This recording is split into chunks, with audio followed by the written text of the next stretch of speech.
આમ આદમી પાર્ટી જાળુની અંદર બધા કામ કરી રહ્યા છે અને મને વિશ્વાસ છે કે અહીંયા પરિણામ ખૂબ સારું આવશે। 28 તારીખે આમ આદમી પાર્ટીનું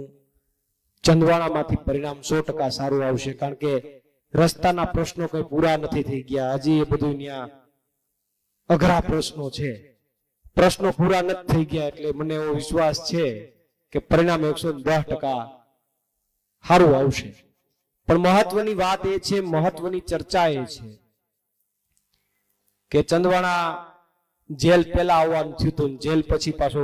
આમ તો એકવાર આટો મારી ગયો તો, લક્ષ્મણભાઈ ત્યાં રોટલા ખાઈ ગયો તો, પણ આ પાછો સભામાં બીજી વાર આવ્યો છું।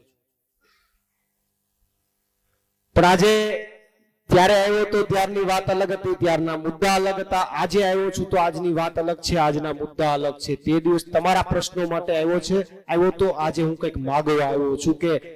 આમ આદમી પાર્ટીના ઉમેદવાર અને ઝાડુના ચિહ્ન ઉપર બટન દબાવી અને વિજેતા બનાવવાના છે, માગણી કરવા તમારી પાસે આવ્યો છું। એ દિવસે હું તંત્ર પાસે માગણી કરવા આવ્યો હતો કે આમ થવું જોઈએ, અને આજે